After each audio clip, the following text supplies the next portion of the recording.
Bonjour à tous, bienvenue sur le live Facebook de Radio Pays. Nous sommes en direct depuis la cathédrale Saint-Sauveur où actuellement a lieu l'évacuation du camp des demandeurs d'asile ici à Cayenne. Madame Trochimara s'est positionnée depuis ce matin devant le parvis pour une action pour rappeler que il s'agit d'urgence à évacuer ce matin les demandeurs d'asile. On va écouter ce qui se passe. Vous avez Olivier Taoumi qui parle l'arabe, qui est conseiller spécial de la CTG et qui s'entretient avec des réfugiés ici. Il y a une présence importante de forces de l'ordre également. Alors on le rappelle, c'est 86 personnes qui ont été déjà évacuées depuis le début de la semaine. Il reste encore 39 adultes, 70 enfants environ ici à la cathédrale Saint-Sauveur. C'est à peu près 19 familles qui sont à la recherche de solutions d'hébergement. Pour l'instant, 19 personnes pourraient être évacuées au niveau du gymnase Auxence-Cantoux après la proposition de Gabriel Serville, le président de la CTG. Une évacuation sans doute qui se fera vers le gymnase Auxence-Cantoux. Les négociations sont en cours pour l'instant et d'autres familles seront hébergées au niveau des UDA, des hébergements d'urgence de demandeurs d'asile ou des unités hôtelières. مكان كبير فيه مشترك فيه الضوء فيه الماء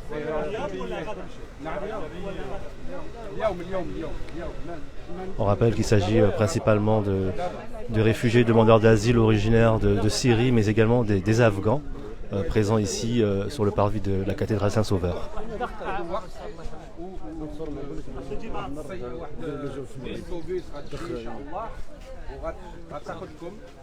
انا غادي نجي نشوفكم. انا مغربي، انا مسلم بحالكم. انا غادي نجي نشوفكم وانا المستشار ديال الرئيس. نعم. انا مغربي. انا مغربي، هذا الهضر قال لك مغربي. انا من فاس ولا من درني. ايوا انا طنجاوي. لي سيليباتير غناخذكم كاملين. غنديو كل شيء. بعيد هذا بعيد من هنا؟ لا. هي لوان. لا كاين وكاين توبيس غيديكم دابا شوفوا عندكم الاختيار تمشيو هذاك ونتبعوكم انا غنجي نشوفكم وغادي نشوفوا الحاله ديالكم واحد بواحد فوالا. ولكن كنطلبوا منكم بان تعاونونا، سينو حنا غادي نخرجوا وغنخليو لا بوليس. داكور دابا كلشي غيشبع هادشي باش داكور. Non, mais ils veulent savoir s'ils peuvent venir à Cayenne, faire des courses, etc., etc. Donc c'est bon, ils vont faire. Monsieur Taoumi, juste une question, Monsieur Taoumi, il est important de comprendre que là, ils doivent commencer à ramasser, partir avec leurs effets personnels. Voilà. Sans les tentes. La ville va gérer tout ce qui est entre eux, c'est compris. Donc il les démonte. Les tentes. Il les démonte pour les démonter. والامور ديالكم لي طونط غادي يبقاو هنا لان لا ديال غتاخذهم. داكور فوالا. انا غنتبعكم. جو مونجاج معكم بان غادي نتبعكم مع الرئيس، غادي يقول لي كيفاش غادي ندير. ما تخافوش، لو تريتمون ديالكم غادي سا سرا ان تريتمون ادمينستراتيف نورمال. داكور. May you speak English because I don't know Arabic. I speak English. Okay. I speak English. You said about some. You are Afghan? Yes. Yes. So, I explain to you the same thing. You must take everything, your clothes, your effects, personal effects. But you must let's hear the tents, okay? One bus will come here and bring everybody to a gymnasium who is belonging to CTG. Mr. Gabriel Serville is the president of CTG. He is the first one, the authority politic, first one in this country, okay? And you have this choice, or police will do what should you, etc. Have you understood? I have a question. هو حل مؤقت. هو حل مؤقت. Qu'est-ce que ça veut dire؟ يعني هو واش شحال ديال الوقت؟ شحال ديال الوقت مؤقت ولا دائم؟ Voilà, donc je vous rappelle la situation. On a donc un camp de demandeurs d'asile ici au niveau de la cathédrale Saint-Sauveur. Dans quelques instants, donc ils seront évacués vers le hall sportif Auxence Cantou et également vers des UDA, des hébergements d'urgence des demandeurs d'asile et des unités hôtelières selon donc la sous-préfecture, selon le sous-préfet de Bon, sous-préfet à la sécurité. Et puis là vous avez donc le conseiller spécial à la CTG Olivier Taoumi qui parle arabe et qui explique aux demandeurs d'asile donc ce qui va se passer par la suite.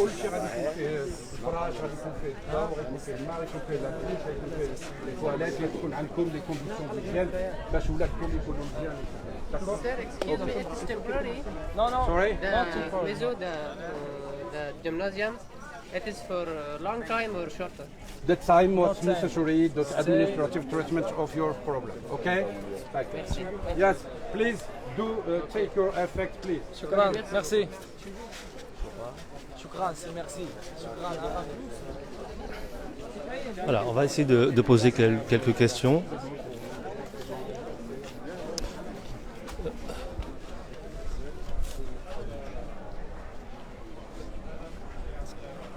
Gabriel Serville.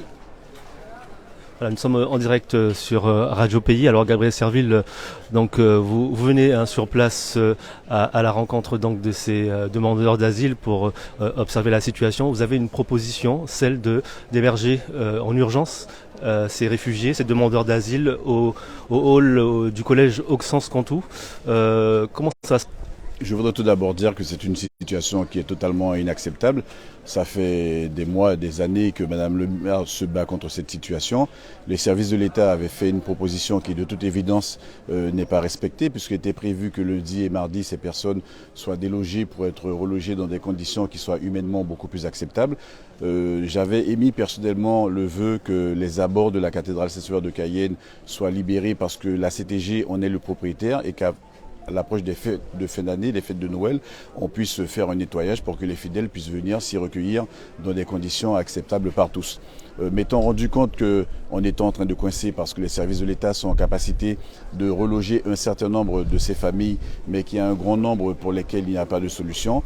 Après concertation avec les services de la CTG, nous avons pris la décision de les héberger temporairement dans le gymnase du collège Auxence Cantou et qui dépend davantage du lycée Michotte. J'en ai parlé avec le proviseur qui n'y voit pas d'inconvénient. C'est une solution provisoire qui ne devrait pas durer trop longtemps parce que heureusement qu'il y a les fêtes de fin d'année qui approchent et donc on n'aura pas besoin de cet équipement. Mais il est évident qu'avec Madame le maire, nous allons nous battre comme il faut pour que le gouvernement entende la nécessité pour la Guyane de disposer des moyens pérennes et définitifs de manière à éviter de se retrouver à nouveau dans une telle configuration. Ce sont des femmes et des hommes et des enfants. Nous sommes tous des humains et nous avons ce devoir d'assistance. Mais en même temps, je ne souhaiterais pas que la démarche que nous initions aujourd'hui soit vue par certains comme étant une porte ouverte qui va instaurer une espèce d'appel d'air pour que d'autres ne viennent à nouveau. Et donc c'est la raison pour laquelle j'ai pris la décision de mettre en place autour de la cathédrale Saint-Sauveur, une fois que ces personnes seront parties, une fois qu'on aura fini le nettoyage, un vrai service de gardiennage pour que dès l'instant où les premières personnes voudraient venir s'y installer, eh bien, que l'on trouve les voies et moyens pour les en empêcher. Avant de poser quelques questions à Madame le maire Sandra Trochumara, dans quelles conditions vont être hébergées ces personnes? Je suppose que vous mettez à disposition ce lieu, mais vous avez des exigences notamment en termes de sécurité, en termes de tenue du lieu. De toute façon, on va continuer à discuter avec ces personnes. Vous avez vu que j'ai fait intervenir Maître Olivier Taoumi qui parle leur langue et qui a réussi en très peu de temps à leur expliquer la démarche que nous avons initiée. Les conditions de sécurité, bien évidemment, il faudra qu'elles soient au rendez-vous. Mais les conditions d'hygiène également. C'est surtout les conditions d'hygiène parce que lorsque vous avez vu le tas d'excréments, l'odeur d'urine qui règne aux abords de la cathédrale Saint-Sauveur de Cayenne, comme j'ai souvent dit, un établissement qui a vu passer des générations et des générations de Cayenais et de Guyanais pour des mariages, des baptêmes, des communions, etc., pour des moments de recueillement, des obsèques également. On considère que de surcroît, c'est un monument qui est classé au bâtiment historique. On ne peut pas le laisser dans cette situation. Donc les conditions d'hygiène que ces personnes vont trouver à l'intérieur du gymnase, il est bien évident qu'elles seront meilleures que celles dont elles disposent en étant aux abords de la cathédrale. C'est le vœu que je forme. Nous allons être vigilants pour que les lieux restent propres.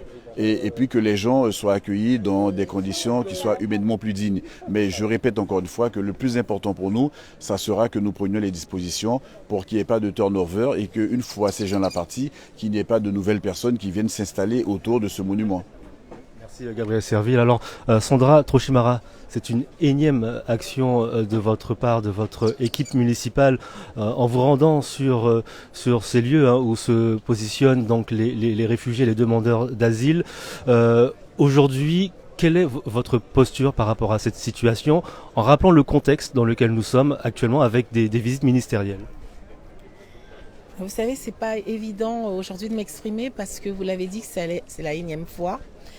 Je suis une femme, je suis une mère et je pense que la Guyane est un pays d'humanité, d'accueil et qu'il n'était plus acceptable, il n'était plus tolérable d'avoir ce nouveau camp à ciel ouvert avec des excréments, avec des personnes qui vivent dans des conditions inacceptables. Donc la démarche de la ville est juste une démarche qui est celle de mettre de l'humanité dans cette situation. Ce n'est pas de notre responsabilité. L'accueil des demandeurs d'asile est de la responsabilité du gouvernement, de l'État. Donc, l'État aujourd'hui n'a pas les moyens de répondre à cette situation qui touche le monde, sans nul doute, mais qui impacte un territoire qui n'en a pas les moyens. Je l'ai dit et je le redis. Je l'ai dit au président Serville, il faut que très rapidement, les réunions de coopération internationale soient reprises avec le Brésil de façon à trouver une solution à l'entrée du territoire. Il est important aujourd'hui que notre État voisin se mette autour de la table avec l'État français et par conséquent la Guyane pour régler ce qui se passe à la frontière. Sandra Trochimara, ces mots sonnent comme un refrain, ce sont des choses qui ont été déjà été dites. Non, ce n'est pas un refrain. Je crois qu'à un moment, il faut répéter, il faut dire, et je ne me lasserai pas. Je ne suis pas en train de faire un refrain, je suis juste en train de dire ce qui me semble cohérent, ce qui me semble indispensable aussi à trouver comme solution. Qu'est-ce qui se passe à la frontière? On est confronté à du trafic humain. Donc le problème, ce n'est pas de déplacer cette situation aujourd'hui, c'est de la régler autrement. Donc, justement, régler autrement, ça passerait comment? Il devrait y avoir, comme cela avait été décidé en juillet, le centre d'accueil de Regina, donc qui devrait, je l'espère, le plus rapidement possible ouvrir ses portes, ce qui permettrait pour les personnes qui arriveraient d'intégrer ce centre et d'être accompagnées autrement que dans la rue. Vous annonciez une plainte contre l'État avec la ville de Strasbourg, vous confirmez? Non, c'est pas ce que j'ai dit. J'ai dit que je lançais cette réflexion, tout simplement. Ça peut être une façon d'aller plus loin que ce qui a déjà été fait? J'ai dit juste que je lançais cette réflexion. Madame Trochimara, j'arrive un peu peut-être à rebours, mais est-ce que c'est une agréable surprise de voir la CTG qui vient un peu démêler la situation? Alors non, ce n'est pas une agréable surprise. Monsieur le président de la collectivité territoriale de Guyane a toujours été à l'écoute de mes sollicitations.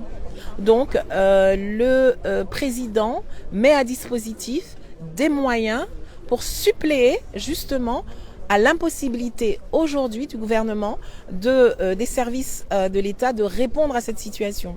Mais ce n'est pas une surprise. Je savais très bien que le président était à l'écoute parce que il n'y a pas encore, il y a quelques semaines, nous en échangions encore. Et la solution, c'est juste une solution aujourd'hui partenariale pour répondre ensemble avec humanité à cette situation, comme je le dis, encore intolérable. Vous avez rencontré lundi, si je ne me trompe pas, le ministre des Outre-mer délégué aux Outre-mer, Jean-François Carenco. Ce sujet a été mis sur la table. Quelles ont été les réponses apportées ?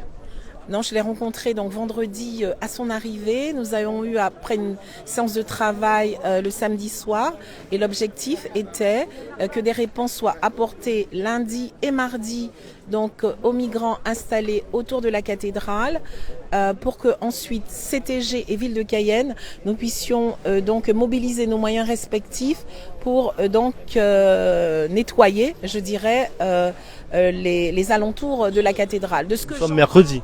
De ce que j'entends aujourd'hui, qu'il y a eu des migrants qui ont été et donc logés, hébergés, et que de nouveaux migrants sont arrivés. Il y a même des ventes de tentes apparemment. Donc ça veut bien dire, si c'est ce qui s'est passé, ça veut bien dire qu'on ne contrôle pas.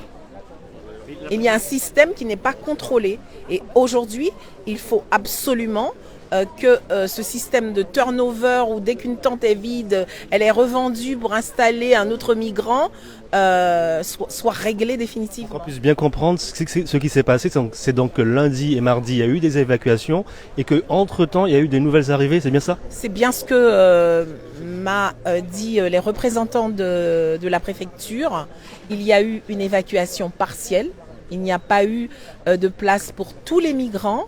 Et que lorsqu'il y en a qui partent, eh bien, il y en a d'autres qui s'installent. Donc il faut que ça s'arrête. La présence de l'État est quand même présente ici. L'évacuation de ce camp se fait sous l'égide de l'État, quand même, ou pas du tout. L'évacuation, c'est-à-dire ? Là, ce qui est en train de se passer, le camp aux abords de la cathédrale est en train d'être évacué. Oui. Avec sous les moyens l'égide, de la CTG. Pas de l'État. Avec les moyens de la CTG. Il y a quelques familles pour lesquelles il semble qu'il y aura quelques possibilités en hôtel, donc ça c'est géré par la préfecture, mais la globalité des personnes qui vont être installées seront dans le gymnase. Justement, là, il y a une présence des forces de l'ordre assez importante. Ça vous paraît pas démesuré pour des personnes qui finalement n'affichent pas de réel danger ? Je dirais juste que ce n'est pas ce que la mairie de Cayenne a demandé. La mairie de Cayenne a demandé que les migrants soient mis à l'abri, tout simplement. Donc aujourd'hui, avec le président, une solution a été trouvée en lien avec la préfecture. Et je crois le point sur lequel il faut s'arrêter, ce sont les réponses qui aujourd'hui sont apportées humainement, je dis bien humainement, à cette population installée depuis plus d'un mois autour de la cathédrale et qui depuis ont créé un camp à ciel ouvert. Pour aller un peu plus loin, au-delà de cette histoire de camp précisément, on a vu samedi, on était ensemble avec aussi le ministre Carenco qui a dit que lui, il ne toucherait pas au squat s'il n'y avait pas de projet de logement sur ce squat même, ou alors si les squatteurs n'étaient pas relogés. Quelle est votre réponse à ce qu'il a dit samedi ? J'étais présente, c'était à la ZAC Palika. Alors, je dirais juste que on parlait du squat de la ZAC Palika. Il y a un squat au niveau de la ZAC Palika et qui est sur un foncier de la CTG. Donc, nous allons encore ensemble travailler, collectivité territoriale de Guyane et mairie de Cayenne, pour faire en sorte que ce squat qui jouxte l'OIN Palika soit réglé pour offrir donc aux Cayennais, aux Cayennaises des conditions d'habitat dignes. D'après vous, quand est-ce qu'on se revoit ? Parce que ça fait des mois et des mois que vous luttez contre l'installation des migrants. Alors moi, vous savez, je ne suis pas dans un feuilleton, je ne suis pas dans un film à sensation, et je peux vous dire que je reste humaine, et cette situation ne peut pas ne pas, en tout cas, me secouer. Me secouer, on parle d'humain. Vous avez des enfants qui sont sous la pluie, vous avez des personnes qui sont malades, vous avez des personnes qui sont handicapées, des personnes qui sont en fauteuil roulant. Donc, elle ne peut pas ne pas me toucher humainement. Donc, on va arrêter les feuilletons. Et j'ose espérer que cette fois-ci, en lien avec le président de la collectivité territoriale de Guyane, ensemble, nous allons porter nos voix là où nous devons les porter pour que de réelles solutions soient apportées à ce... D'avoir répondu à ces questions. On va se retourner peut-être vers les services de l'État. Voilà, ils sont en train de gérer les derniers éléments pour l'évacuation de ce camp ici sur la cathédrale Saint-Sauveur. Voilà, donc on va patienter un petit peu. Vous voyez qu'il y a une présence importante des forces de l'ordre, une benne également qui est présente, qui est positionnée juste ici rue Arago pour sans doute les déchets qui resteraient ici sur le parvis de la cathédrale. Voilà, donc cette évacuation a lieu dans le calme, il faut le préciser, il n'y a pas de résistance particulière puisque justement des solutions ont été proposées notamment par la CTG. On va essayer de poser quelques questions à Madame Mercury. D'accord. Racon, pardon. Voilà, donc pour l'instant pas de réaction au niveau des services de la préfecture. Vous l'avez entendu, nous sommes en direct. Voilà. Alors, on le rappelle en quelques chiffres, c'est environ 19 familles qui restent ici devant le parvis de la cathédrale. C'est environ 39 adultes, 70 enfants qui seront redirigés vers le gymnase Auxence Cantour. En tout cas, le temps des vacances et le temps de trouver d'autres solutions d'hébergement. Voilà. Le sous-préfet de Bon, sous-préfet directeur de la sécurité. Bonjour. Alors, on rappelle rapidement la situation aujourd'hui. Est-ce qu'on peut faire un point sur notamment le nombre à peu près de personnes ici présentes et qu'est-ce qui est proposé par les services de l'État pour que ces personnes quittent ces lieux? Alors, il y a, au dernier décompte que l'on a fait aujourd'hui, il y avait 39 personnes plus 13 enfants. Donc là, c'est une opération de mise à l'abri qui se déroule en deux temps. Tout d'abord, l'hébergement dans un gymnase qui a été prêté par le président de la collectivité territoriale de Guyane, et ensuite une prise en charge dans de l'hébergement pérenne ou en hôtel une fois qu'ils seront arrivés là-bas et que les places pourront être libérées. Mais je souhaitais aussi dire que c'est une opération qui a débuté depuis lundi dernier et ce sont déjà 86 familles qui ont été prises en charge et mises à l'abri depuis le lundi 12. Donc on sera à 86 personnes plus celles d'aujourd'hui qui seront prises en charge, de façon à permettre de libérer l'espace tout en assurant des conditions d'hébergement dignes aux personnes. On a un schéma qui est assez similaire à chaque fois. Il faut l'intervention de l'équipe municipale, de la maire de Cayenne pour que les choses puissent bouger. De votre côté, ce genre de situation-là, est-ce qu'elles ne peuvent pas se régler bien avant justement ? Alors c'est ce que je vous disais tout à l'heure. La municipalité est tout à fait dans son rôle, nous alertant, mais la mise à l'abri des demandeurs d'asile se fait tout au long de l'année. Et depuis le début de l'année, ce sont 1200 personnes qui ont été prises en charge, qui est le parc actuel de notre hébergement. Il y a un problème évidemment en amont, c'est notamment à la frontière, principalement au niveau du Brésil, au niveau du fleuve Oyapock. Le LUDA de Regina, qu'en est-il ? Alors l'UDA de Regina... On rappelle, l'UDA, c'est l'hébergement d'urgence des demandeurs d'asile. C'est des sites où l'on peut héberger ces demandeurs d'asile. C'est effectivement cet équipement est en cours de déploiement, de préparation. Ce sera 60 places qui seront, on espère très rapidement, mises à disposition dans le cadre de l'augmentation de nos capacités d'hébergement. Est-ce qu'il y a finalement pas une grande difficulté pour l'État à contrôler cette immigration? Vous parlez de 60 places, on fait un calcul très rapide. Sur un mois, le nombre d'arrivées est souvent bien supérieur. Ce sera difficile à gérer. Alors, il faut aussi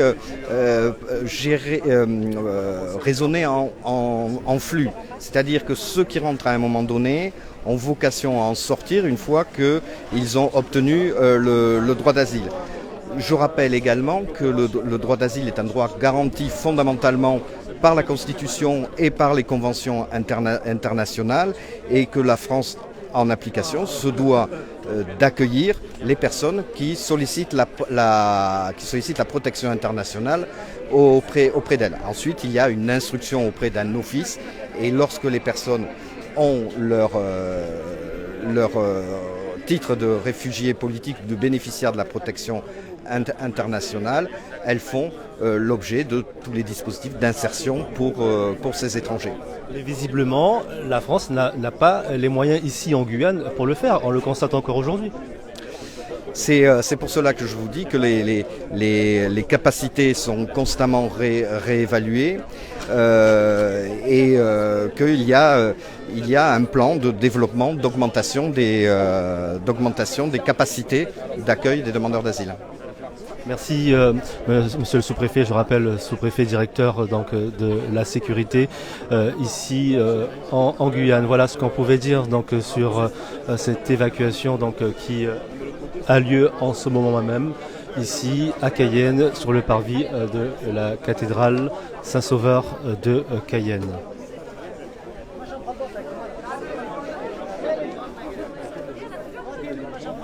Voilà, vous avez donc un minibus, des minibus qui vont évacuer juste derrière, vous voyez, évacuer ces demandeurs d'asile.